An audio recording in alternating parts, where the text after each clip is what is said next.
Malami should be released, because if Yahya Bello is free and walking the streets today, because he's still in the APC. Because he's still in the APC, like Adam Soshomole said during the time of Buhari, that if you are in the APC, I mean, you can do no wrong. If you leave the PDP and you come to the APC, you can be, you are forgiven.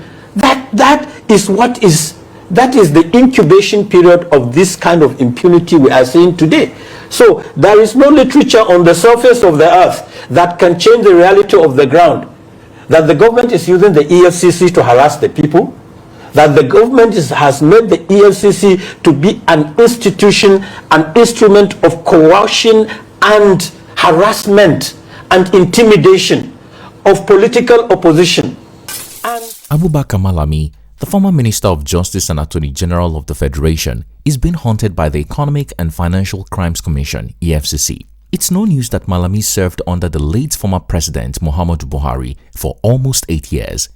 During that period, the 58-year-old senior advocate of Nigeria was accused of varying degrees of misconduct, including spearheading some of Buhari's questionable decisions like the 2020 EndSARS massacre. The lawyer from Kebbi State was also accused of amassing unexplained wealth, which he profoundly denied. Malami was said to have struck a deal with Buhari to protect himself when he realized his tenure and immunity was almost over. To settle the deal, the former AGF married the former President Buhari's third daughter, Nana Hadiza, as his third wife, hoping that being part of the family would continue to protect him. But you all know that saying, the past always comes knocking, and for Abubakar Malami, it looks like his time is up. In a report published by Sahara reporters on December 5, 2025, retired Nigerian Army General Ali Kefi alleged that 2 terrorism suspects arrested during the former President Buhari administration were linked to Abubakar Malami. Barely a week after this revelation, Malami was picked up by the EFCC on December 8, 2025. The former AGF has been unable to meet his bail conditions, and as of the time of making this video, Malami has spent 4 nights in detention. Is Malami being held over terrorism charges? Is there more to the former AGF detention? What is the full story? What's good, guys? It's Tico here for African Glitz. Compared to what went down during former President Muhammadu Buhari's tenure, Nigerians insist that President Bola Tinubu is still a learner. Forgive our pun for this one.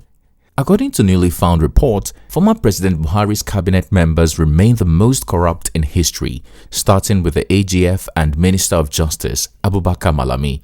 In July 2020, Sahara reporters published an article exposing the sprawling, unexplained wealth tied to Malami. Besides, his children own properties running into 3 billion naira without a known source of income. The former AGF has several properties in Kebbi State and Abuja that do not make sense given his salary. Among the listed properties is a multi-billion naira private school in Kebbi, a luxury hotel in Kano, and a luxury home in Abuja, Nigeria's capital. Equally, the 58-year-old SAN with a degree from the University of Maiduguri was linked to suspicious mega deals under the Muhammadu Buhari administration. Among them is the mysterious payment of $496 million to Global Steel Holdings Limited, GSHL, as settlement for the termination of the Ajaokuta steel concession, 9 years after the Indian company had waived all compensation claims.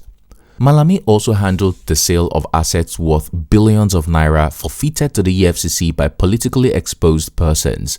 The former minister also played a role in the $419 million judgment debt awarded to consultants who claimed to have facilitated the Paris Club refunds to states. There is also the case of agreement to pay Sunrise Power $200 million in compensation in its dispute with the federal government over the Mambila Power Project, and the duplication of legal fees in the transfer of $321 million of Abacha loot from Switzerland to Nigeria. Among many atrocities, Malami was also implicated in the 2020 EndSARS massacre. To evade the consequences of his actions, there are speculations that a senior advocate of Nigeria decided to run for governor of Kebbi State. When it seemed his ambition would not materialize, the former AGF allegedly struck a deal with the late President Buhari that included marrying his third daughter, Nana Hadiza. The low-key Nikai ceremony took place in July 2021 at the presidential villa, Aso Rock. The couple, especially Nana, who has been previously married and has 6 children, didn't look very happy, sparking speculations that it was more of a business arrangement. But for how long? On December 5, 2025, retired Nigerian Army General Ali Kebbi alleged that Malami was in bed with terrorists. The retired military officer was handpicked in 2021 to lead Operation Service-Wide (OSW), made the allegation in an exclusive report published by Sahara Reporters. Ali Kebbi claimed that while working in collaboration with the Nigerian Financial Intelligence Unit (NFIU), several high-profile suspects were arrested in March 2021. The arrest was based on financial intelligence that tracked money flows linked to terrorism financing. Among others, 2 of the suspects were linked to Abubakar Malami. Shockingly, after the report was formally presented to President Buhari in September 2021, Ali Kebbi claimed that he was illegally arrested and detained. The question is, on whose order?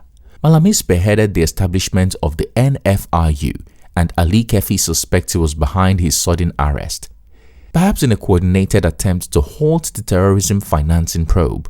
While we don't know if this is connected, barely a week after this report was published, the EFCC secured a remand order for Malami's arrest and detention.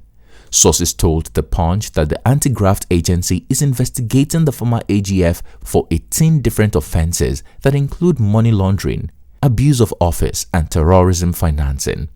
The sources claimed that EFCC cannot put a figure on the amount involved now because they keep uncovering some of the deals as they investigate. Sources told the Cable that the former AGF cannot account for the $346.2 million in Abacha loot recovered from Switzerland and the island of Jersey. The EFCC is also investigating the disbursement of 4 billion naira Anchor Borrowers Program funds from the Central Bank of Nigeria, CBN. Malami was also linked to a 10 billion naira fund meant for schools and rice mills in Kebbi State. That's not all. 46 bank accounts allegedly linked to Malami are currently under investigation. As expected, Malami has reacted to the reports.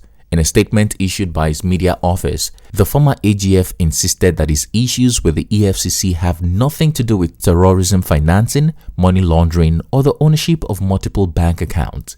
According to Malami, the EFCC had only invited him to clarify issues concerning the $310 million Abacha loot recovered during the Muhammadu Buhari administration. In particular, the anti-graft agency wants clarification on an alleged duplication of the recovery of Abacha loot. Malami also claimed that retired military officer Ali Kebbi never accused him of terrorism financing. The retired officer has publicly clarified that he never accused me of funding terrorism. But his clarification was overshadowed by sensational reporting. According to the former minister, the former AGF argued that he made a massive contribution to Nigeria's anti-corruption and anti-terror financing framework, including playing a central role in establishing the Nigerian Financial Intelligence Unit. Malami further argued that what he is going through is a political witch hunt. I remain confident that truth will prevail over political witch hunt, misinformation, and intimidation. Malami stated, "It's no news that in Nigeria, people who served under a past administration are often probed when they do not belong to the ruling party."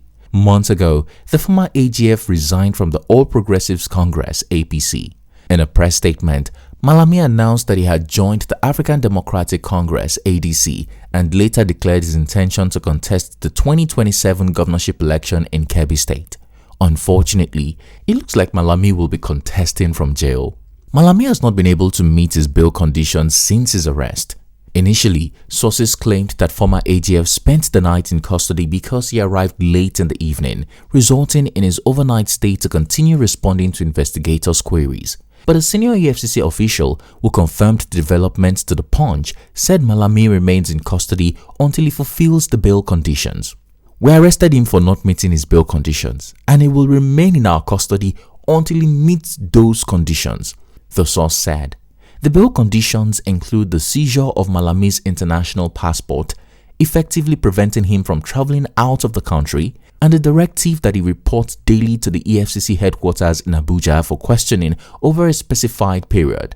Initially fixed at 30 days, the former AGF is also expected to present 2 serving permanent secretaries as sureties, among other conditions set by the investigation team, but he has not been able to meet up.